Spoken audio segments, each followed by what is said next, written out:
Hello everyone, I'm running the oil still for the third day.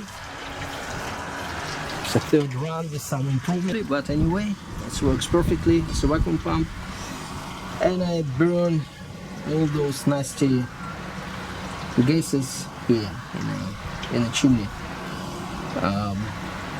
If someone would do something really advanced, this particular gas can be used for catalytic conversion to petrol or whatever. Easy. Now, here we've got some waste. I don't know if you can see. Here's a waste. It's dribbling here. The temperature I'm running it right now is 380. It says 378, but actually it's adjusted to 375, I believe, or 85. It's very difficult to see. I believe it's 385 right now. It's most comfortable way to process the soil.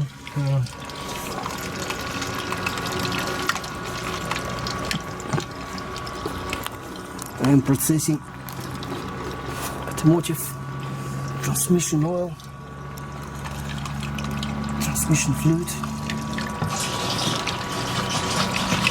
For some reason it's not transparent, but I believe because of the nature of this particular oil rate, I probably will try to run it for the second time to see what the second distillation would do.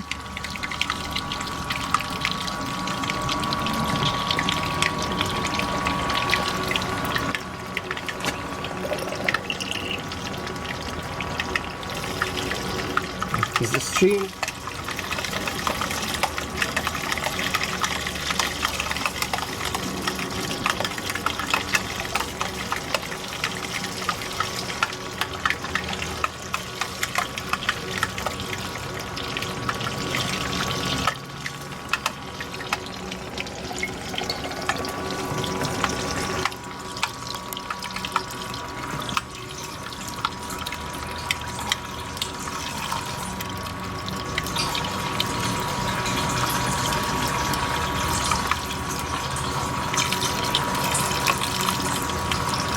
I think I can increase, but at this particular temperature, the unit works quite stable and comfortable. I like it.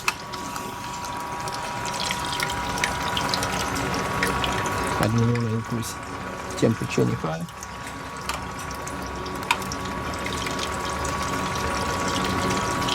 I may increase the fluid supply though, but ratio between the supply and waste removal is perfect right now. It's good conversion, really good conversion. So I leave it like that, and then leave it to the customer to experiment later. And depending on the type of the fluid, all you need to do is just play with the temperature. So what I'm planning to do, I'm planning to run it once, and then I will try run it twice, second time, and we'll see if it will increase the quality. Also, this stuff can be used as a base oil. If you increase the temperature, the distillation would become a pyrolysis and will produce some unwanted fractions. The oil will be prone to oxidation. something that we don't want in our oil or kind of fuel, for whatever reasons is going to be used.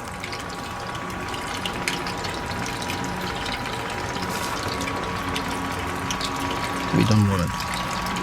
So that's why I'm running it at this particular temperature. So we've got diesel fuel pump over here. It's a solid state pump. It's quite comfortable with transmission fluid, not a problem. Here we've got control valve to control the flow, and of course water arrangement, and temperature control unit. You can set whatever desired temperature you would like to, and the bloody thing is gonna run it at whatever temperature you would like to. So in this case it's 385 degrees Celsius. Now I'll increase the temperature of the control unit up to 400 degrees.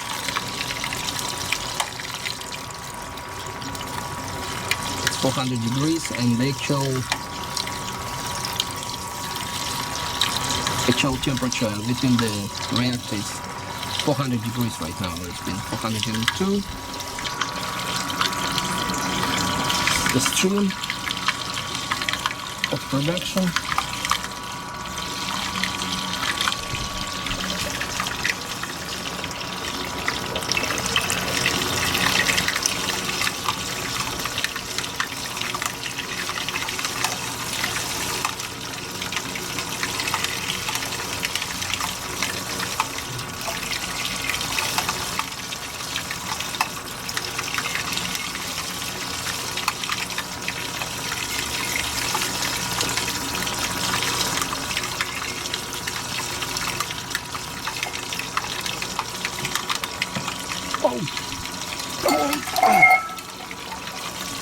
Disaster. It's quite difficult at one point.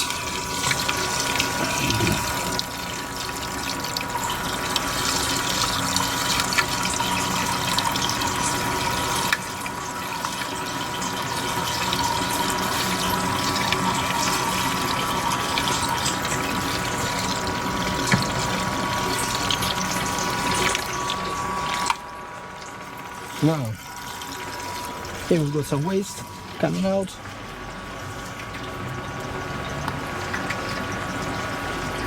Yeah, it's hot. It's hot, it's smoking a little bit while everything is connected to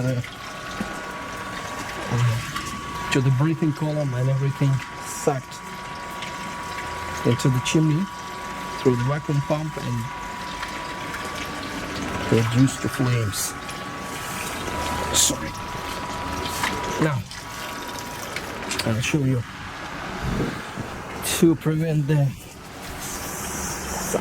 unwanted unpleasant smells. Now, we've got the gases evacuated and burned here. How to run? First of all, you need some oil.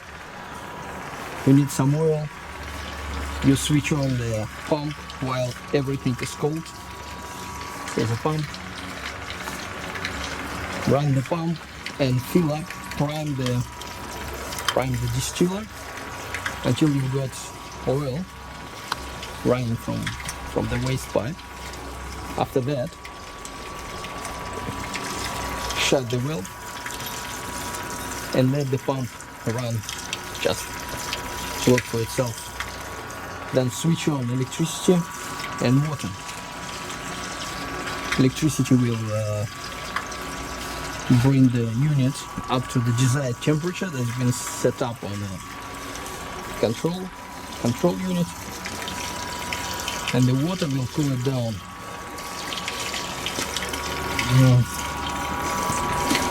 Up here we've got a plate, and it's freely lying on a hole, so in case of some extra pressure, it simply will be, the pressure will be all in place, so it's more like a free valve.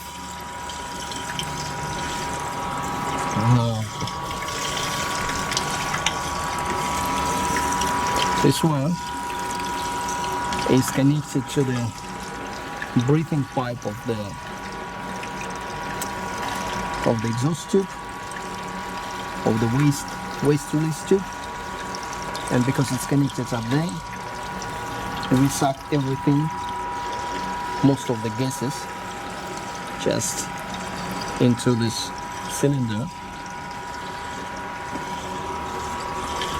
and everything is burned down in the chimney, something like that. So running at 400 degrees. I believe this is the temperature I'm going to leave it. Is it up?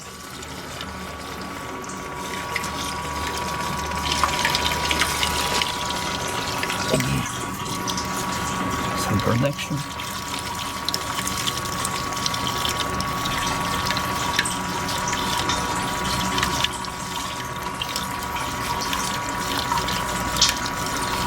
And again, the adequate ventilation is must. So, also, concrete is must. Apart from concrete, fire extinguisher is must. And proper clothing, no synthetics. Common sense, something like that. It's all good, but it's really extremely high temperature, 400 degrees. Good gloves, good protection, but actually once it's set up, it's good to go, not a problem. You don't need to be next to it all the time. But I will recommend to observe the actual control could be made more advanced to control the work of the pump, availability of the oil, water and everything, and if something goes wrong, the complete setup should be switched off, something like that.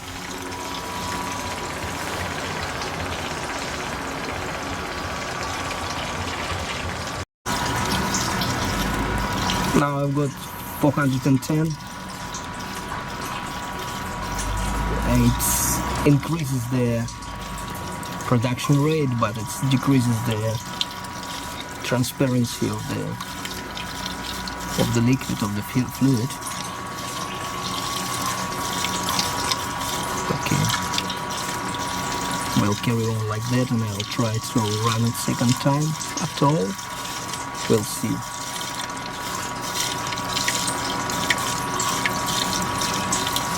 Probably increase the supply. Now I increase the supply, flow supply, and I've got oil coming out clear, more clear. It's sort of correct ratio, equilibrium between the supply, temperature, and waste removal.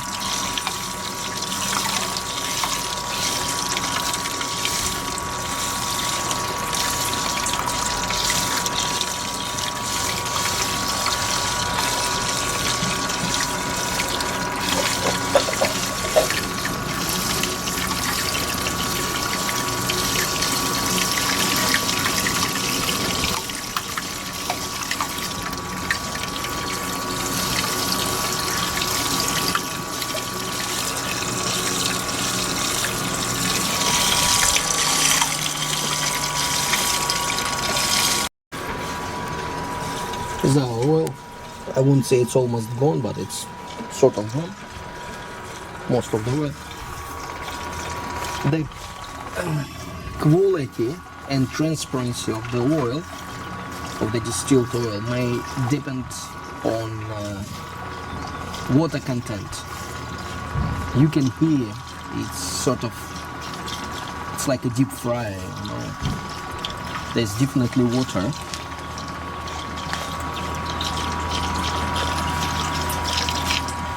It's not transparent because we've got tiny droplets of water in the oil.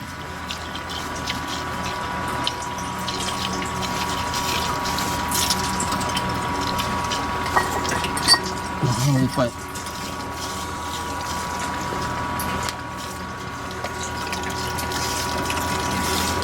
it's a glass.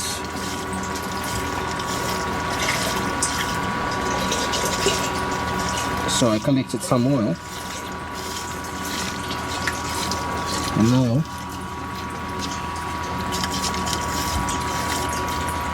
you can see the water on the bottom.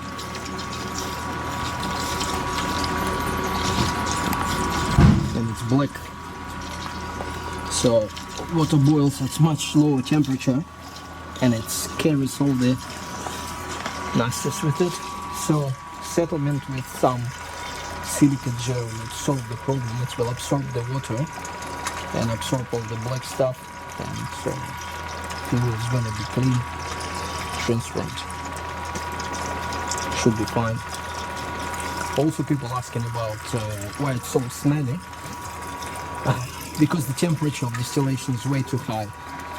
If you increase it over 410 degrees Celsius, distillation of the actual oil, then you will get all the light fractions that actually give some distinctive odor to the oil. Also, I would recommend to pump the gases out and vapors out. So those vapors, they're also smelly. And so if you remove them, then your oil is going to be good, fine, without any problems, any extra odors. So I use just a simple plastic bottle with two tubes. One tube goes down to the bottom, another one connected to the top, so whatever liquids should stay in the bottle. Though you can see some of them are accumulated in the tube. Not a problem. Then I've got a big filter filled up with silicate gel. So this one would absorb all the moisture and some, I don't know, some liquids, petroleum, whatever. And finally we've got clean, transparent tubes coming out and coming into the pump. It's improvised pump, it's gonna work for a long time. Sometimes I just add a little droplet of oil into the line, so it's sort of lubricated inside. It's gonna work for 4 ages, not a problem, nothing gonna happen to it.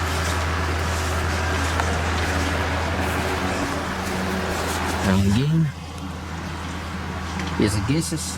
When they burn down, there's no water, and you can run the distillation without any problems. So if you would like to have oil, some oil, odorless oil, then you shouldn't exceed the temperature of distillation. In my case, I never trying to get higher than 410 degrees. Yes, production could be a little bit slower, but the quality is much higher.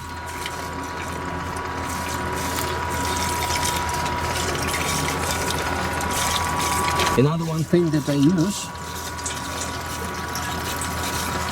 it's a constant oil supply and waste removal. So if you're just running batch distillation, you've got your unit filled up with oil, and during the evaporation the composition changes, and it will require higher temperature to be distilled for boiling, for evaporation, and temperature will be increased by itself. If you've got your unit set up to a certain temperature, then the evaporation would stop, simply stop. This is it. When you do continuous supply and removal of the waste, then your composition stays the same all the time. As long as it stays the same, the temperature of boiling also stays the same, and you've got consistent production without affecting your final product with some unpleasant odors and different fractions that you really don't want in your diesel fuel or in your processed oil.